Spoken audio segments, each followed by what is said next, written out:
In the sprawling suburbs of Chicago, where life moves at a relentless pace, I found myself trapped in a storm of emotions that would change my life forever. My name is Emily, and this is the story of how love, betrayal, and redemption intertwined in ways I never imagined. For 6 years, I had been engaged to Michael, a man who seemed perfect on paper, a successful architect with a heart as warm as the Midwest summer sun. Yet, beneath the surface of our seemingly idyllic relationship, cracks had begun to form. Michael was often consumed by his work, designing skyscrapers that reached for the heavens while leaving little time for the woman who waited for him at home. At first, I understood, his dedication was admirable, and I told myself that sacrifices were part of love. But as months turned into years, the loneliness gnawed at me like a persistent ache. It wasn't just the absence, it was the emotional distance that grew between us. He was physically present but emotionally distant, buried under blueprints and deadlines. I tried to fill the void by throwing myself into hobbies, friends, and family gatherings, but nothing could quiet the whispers of dissatisfaction in my heart. That's when he entered the picture, Daniel, a close family friend whose presence became both my solace and my downfall. Daniel wasn't just any acquaintance, he was someone who knew me better than I knew myself. When I felt invisible in my own relationship, Daniel made me feel seen. His words were soothing balms to my wounded soul, and soon, those comforting conversations blurred the lines between friendship and something more dangerous. Before I realized it, I had crossed a boundary I never intended to breach. What started as innocent chats over coffee escalated into stolen moments behind closed doors, hidden from prying eyes. For 3 agonizing years, this cycle repeated itself, moments of guilt followed by fleeting escapes into Daniel's arms. Each betrayal chipped away at the foundation of trust between Michael and me, though I convinced myself that what I felt for Daniel wasn't real love. It was merely a distraction, a way to cope with the emptiness I felt in my engagement. Or so I told myself. The truth, however, was far uglier. I had taken Michael for granted, assuming his love was unconditional, while allowing my own vulnerabilities to cloud my judgment. When Michael discovered the truth, the world as I knew it shattered. The man who once smiled warmly now wore an expression of devastation so profound it haunted me. For weeks, he withdrew into himself, barely speaking, barely eating. One night, I found him sitting on the edge of our bed, staring blankly at the wall. "Do you even care about me?" he asked, his voice trembling. Those words cut deeper than any knife. I saw the pain etched into his face, the tears streaming down his cheeks, and I realized the magnitude of what I had done. In that moment, I understood that my actions weren't just mistakes, they were wounds that might never fully heal. The aftermath was brutal. We broke up, and for months, I lived in a haze of regret and self-loathing. I missed Michael more than I thought possible, not just as a partner but as the person who had stood by me through thick and thin. Eventually, I begged him to take me back, promising to sever all ties with Daniel. And miraculously, he did. But the scars remained, reminders of the trust one had broken and the fragility of the bond we were trying to rebuild. Now, as I reflect on those turbulent years, one question lingers in my mind: did I truly love Michael, or was I simply clinging to the remnants of a relationship I had nearly destroyed? Only time would tell if love could conquer the shadows of my past, or if they would consume us both. The fragile peace Emily had fought so hard to rebuild with Michael began to crack under the weight of her own actions. Despite promising to sever all ties with Daniel, the man who had once been both her confidant and betrayer, Emily found herself drawn back into his orbit. It started innocently enough, a casual text here, a quick phone call there, all justified in her mind as harmless attempts to preserve a friendship she valued deeply. But what Emily failed to realize was that trust, once broken, is like shattered glass. No matter how carefully you try to piece it back together, the cracks remain visible. Daniel, ever the master manipulator, seemed oblivious to the turmoil he was causing. His messages grew increasingly intimate, though never crossing the line into outright romance. "Just checking in," one read, followed by an emoji of a smiling face. Another simply said, "You deserve better." To Emily, these words felt comforting, a reminder of the bond they shared before everything went wrong. Yet, unbeknownst to her, Michael's suspicions were growing. One evening, while scrolling through her phone, something he rarely did but felt compelled to do after noticing her distracted demeanor, he stumbled upon a message from Daniel. The phrase, "I miss our talks," stood out like a neon sign against the dim glow of their living room lamp. For Michael, those 4 words ignited a firestorm of emotions. "What does this mean?" Michael demanded, his voice trembling with a mix of anger and hurt. Emily froze, her heart pounding like a drum in her chest. She tried to explain, stammering over her words. "It's nothing, I swear. We're just friends." But even as she spoke, she could see the doubt etched into his face. Michael's jaw tightened, his hands gripping the edge of the coffee table as if trying to anchor himself to reality. Friends don't send messages like that, he shot back, his tone sharp enough to cut steel. The tension between them thickened, suffocating any remnants of calm that had lingered in the air. That night marked the beginning of a new chapter in their relationship, one defined by control and desperation. Michael, unable to shake the fear of losing Emily again, issued a series of demands that left her feeling trapped. No more contact with him, he declared, his voice firm despite the tears welling in his eyes. Not a single text, not a phone call, nothing. He scrolled through her contacts, deleting Daniel's number without hesitation. Then came the ultimatum: Emily was forbidden from attending any family events where Daniel might be present. If she accidentally encountered him, she was to ignore him completely. Her social media accounts were scrutinized daily, her phone inspected at random intervals. Every password, every app, every device became subject to his oversight. At first, Emily complied willingly, believing it was the price she had to pay for redemption. But as the days turned into weeks, the weight of Michael's rules began to crush her spirit. She felt like a bird caged within her own life, wings clipped by invisible bars. The freedom she once took for granted now seemed like a distant memory. Each restriction chipped away at her sense of self, leaving her hollow and resentful. Yet, paradoxically, she also understood why Michael felt the need to impose such measures. She had betrayed him, not once, but twice, and each betrayal had left scars that refused to heal. Guilt gnawed at her, whispering cruel reminders of her past mistakes. Their conversations grew tense, filled with accusations and defenses. "How can I trust you when you keep lying to me?" Michael asked during one particularly heated argument. His words struck a nerve, forcing Emily to confront the truth. She had lied, not through deception but through omission. By maintaining a friendship with Daniel behind Michael's back, she had violated the fragile trust they were trying to rebuild. Still, she couldn't help but feel suffocated by his demands. Wasn't love supposed to be about freedom, not emperor? Now, as I reflect on those turbulent years, one question lingers in my mind: did I truly love Michael, or was I simply clinging to the remnants of a relationship I had nearly destroyed? Only time would tell if love could conquer the shadows of my past, or if they would consume us both. I cement. The breaking point came when Michael sent her a lengthy text outlining his expectations for their future together, or lack thereof. "I can't live like this anymore," he wrote. "If you can't follow these rules, then maybe we aren't meant to be." Reading those words, Emily felt a surge of panic. She wanted to fight for their relationship, to prove that she was worthy of his forgiveness. But deep down, she wondered if Michael's conditions were too extreme. Was she truly being punished for reconnecting with Daniel, or was this about something deeper, a loss of faith in her ability to stay loyal? As Emily wrestled with her conflicting emotions, she realized that the situation was far more complicated than either of them had anticipated. Michael's need for control stemmed from his fear of abandonment, while Emily's desire for independence clashed with her guilt over past betrayals. Together, they were caught in a vicious cycle of mistrust and longing, neither willing to let go but both struggling to find a way forward. And so, the question lingered in the air, unanswered and heavy with uncertainty: could love survive when weighed down by such burdens? 3 months before her wedding, Emily's life took a dramatic turn when fate introduced her to someone who would unravel everything she had worked so hard to rebuild. His name was Ryan, a new coworker at the marketing firm where she worked in downtown Chicago.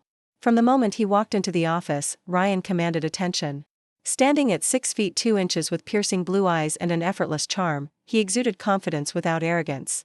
But it wasn't just his chiseled jawline or perfectly tailored suits that caught Emily's eye, it was his wit, intelligence, and ability to make her laugh during even the most stressful days. Their first interaction happened over coffee in the break room. "You look like you could use some caffeine," Ryan said, flashing a warm smile as he handed her a freshly brewed cup. That simple gesture sparked something unexpected, a connection neither of them anticipated. Over the next few weeks, their conversations grew from casual small talk about work projects to deeper discussions about life, dreams, and shared frustrations. Ryan seemed to understand Emily on a level no one else did, including Michael. He listened intently, offered thoughtful advice, and never hesitated to remind her how remarkable she was. "You're brilliant, Em," he once told her after she presented a groundbreaking campaign idea. "Don't let anyone dull your shine." As their bond deepened, Emily found herself drawn to Ryan in ways she couldn't ignore. Late-night brainstorming sessions turned into hours-long conversations at cozy cafes near Millennium Park. They discussed everything: books they loved, movies that moved them, and even their fears about relationships. With each passing day, Emily noticed stark contrasts between Ryan and Michael. While Michael often seemed distant and preoccupied, Ryan made her feel seen and valued. The way he looked at her, the way he laughed at her jokes, it all felt intoxicatingly real. But beneath the surface of this newfound connection lay a storm of guilt and confusion. Emily wrestled with conflicting emotions, torn between loyalty to Michael and the undeniable pull she felt toward Ryan. She tried to rationalize her feelings, telling herself that what she shared with Ryan was purely platonic. Yet, every glance, every touch lingered longer than it should have. One evening, after a particularly heartfelt conversation, Ryan confessed his feelings. "I know this isn't ideal timing," he admitted, his voice trembling with vulnerability, "but I can't pretend anymore. I'm falling for you, Emily." His words sent shockwaves through her heart. Part of her wanted to push him away, to protect the life she had built with Michael. But another part, a louder, more desperate part, yearned for the excitement and validation Ryan offered. To complicate matters further, Ryan revealed that he and his wife were legally separated and awaiting final divorce papers. "It's almost over," he assured her. "Once everything is settled, we can be together without any guilt." Hearing those words gave Emily a false sense of security, convincing her that their relationship wasn't wrong, it was simply delayed by circumstances beyond their control. For weeks, Emily allowed herself to indulge in the fantasy of a future with Ryan. She imagined walking hand in hand along Lake Michigan, building a life filled with laughter and adventure. But reality soon came crashing down when she discovered the truth. Ryan wasn't divorced. In fact, he was still very much married, and worse, he had been cheating on his wife with multiple women, including Emily. The revelation shattered her illusions, leaving her feeling used and betrayed. "How could I have been so blind?" she cried, staring at text messages exchanged between Ryan and his other conquests. It became painfully clear that she was nothing more than a pawn in his selfish game. The moment of truth came on a cold, rainy evening in late October, as Emily sat alone in her apartment scrolling through Ryan's phone, a decision born out of suspicion rather than curiosity. She had noticed subtle changes in his behavior over the past few weeks: distracted texts, missed calls, and an increasing reluctance to meet in person. Her gut told her something was wrong, but nothing could have prepared her for what she found. A series of messages from Ryan's wife revealed the devastating reality: he wasn't just cheating on her, he was juggling multiple women at once. One message stood out like a dagger piercing her heart: "I know about your affairs, Ryan. All of them. You've been lying to me and everyone else. How could you do this?" The words were accusatory yet eerily calm, as if written by someone who had already accepted the betrayal. Another conversation thread showed flirtatious exchanges between Ryan and another woman, a coworker of his whom Emily vaguely remembered meeting during a company event. Each message painted a clearer picture of Ryan's deceit, leaving Emily reeling with shock and humiliation. Her hands trembled as she stared at the screen, tears streaming down her face. "How could I have been so stupid?" she whispered to herself, her voice cracking under the weight of realization. In that instant, everything clicked into place: the excuses, the promises, the false sense of security he had given her. It wasn't love, it was manipulation. She had been nothing more than a pawn in his selfish game, used and discarded like all the others. The man she thought would leave his wife for her was now exposed as a liar, a cheater, and a master manipulator. Summoning every ounce of strength, Emily confronted Ryan the next day. Their meeting took place in a quiet corner of Millennium Park, where they had shared countless moments of laughter and stolen glances. But today, the atmosphere was heavy with tension. "Why did you lie to me?" Emily demanded, her voice shaking but firm. Ryan hesitated, his usual charm replaced by visible discomfort. "Emily, please," he began, reaching for her hand, but she pulled away instinctively. "Don't touch me," she snapped, her anger bubbling to the surface. "You made me believe you cared about me, but all along, I was just one of many." Ryan tried to defend himself, claiming that his feelings for her were real despite his actions. "You're different, Em," he pleaded, desperation creeping into his tone. "What we had, it meant something." But Emily wasn't listening anymore. His words felt hollow, meaningless against the backdrop of his betrayals. With a final glance at the man who had shattered her world, she turned and walked away, vowing never to look back. Returning home, Emily collapsed onto her couch, overwhelmed by a tidal wave of emotions. Losing Ryan was painful, but it paled in comparison to the guilt of knowing she had lost Michael too. When she called him to confess everything, his response was heartbreaking. "I gave you chance after chance, Emily," he said, his voice laced with sorrow. "But I can't keep doing this. Not again." Those words cut deeper than any blade, confirming what she feared most: she had pushed away the one person who truly loved her. In the days that followed, Emily spiraled into a deep depression. She stopped answering calls from friends, avoided social gatherings, and spent hours staring blankly at the walls of her apartment. Memories of happier times haunted her relentlessly. The laughter she shared with Michael, the dreams they built together, and the promise of a future that now seemed impossible. Every reflection brought a fresh wave of regret. If only she hadn't betrayed Michael the first time, maybe none of this would have happened. Maybe she wouldn't be sitting here, utterly alone and broken. As she lay awake one sleepless night, Emily realized the bitter lesson life had forced upon her. Blind love leads to reckless decisions, and those decisions come with consequences that cannot be undone. She had sacrificed her dignity, her trust, and her happiness chasing a fantasy that never existed. Now, stripped of everything she held dear, she understood that true love isn't about possession or passion, it's about respect, honesty, and mutual sacrifice. And though it might take years to heal, she vowed to rebuild herself, piece by shattered piece. In a quiet suburb of Austin, Texas, Sarah's life took an unexpected turn when her husband, Leo, presented her with an ultimatum that would change everything: open marriage or divorce. At 30 years old, Sarah had been married to Leo, 34, for 4 years, and they had shared 7 years of their lives together. Despite the absence of children, their relationship had always seemed stable, until Leo dropped the bombshell. His reasoning was simple yet devastating. He claimed he loved her but needed more than what she could offer. To him, an open marriage was just a way to spice things up. But for Sarah, it felt like a betrayal of everything they had built. At first, Sarah was overwhelmed by confusion and self-doubt. She had never considered herself conventionally attractive, often feeling insecure about her weight and appearance. The idea of sharing her husband with other women left her feeling inadequate, as if she wasn't enough for him. Yet, when Leo gave her an ultimatum, choose between an open marriage or ending their relationship, she reluctantly agreed. I couldn't bear the thought of losing him, she later admitted. For the first 3 months, Sarah avoided participating in the arrangement altogether, watching helplessly as Leo dove headfirst into his newfound freedom. He seemed happier, more energetic, while she felt like she was dying inside. But then something unexpected happened. Encouraged by her sister Katie and best friend Jessie, Sarah decided to reclaim her confidence by exploring relationships outside her marriage. They helped her set up online dating profiles, and soon she was flooded with matches. Her first date was nerve-wracking but ended up being surprisingly enjoyable. The man treated her kindly, took her out for drinks and dinner, and made her feel valued in ways Leo hadn't in years. Slowly, Sarah began to rediscover herself. Each new connection brought a sense of empowerment she hadn't felt in ages. By the time she met Mark, a steady boyfriend who made her feel safe and cherished, and Stephen, a casual partner who introduced her to passion she'd only read about in romance novels, Sarah realized her feelings for Leo had shifted dramatically.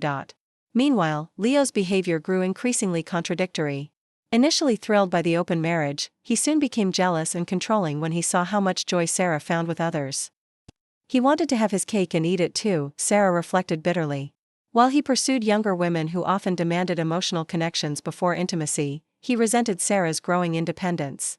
Complaints about her spending time with Mark and Stephen became frequent, and his attempts to rekindle their romantic relationship felt desperate rather than genuine. It was too late, Sarah said. The love I once had for him was gone. The breaking point came during a heated conversation one Saturday evening.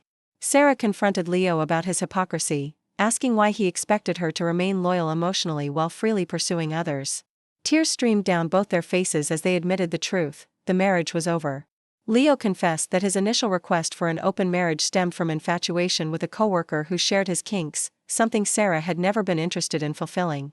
In the end, both stories converged on a single, undeniable truth: love without trust is like a house built on sand, beautiful from afar but destined to crumble under pressure.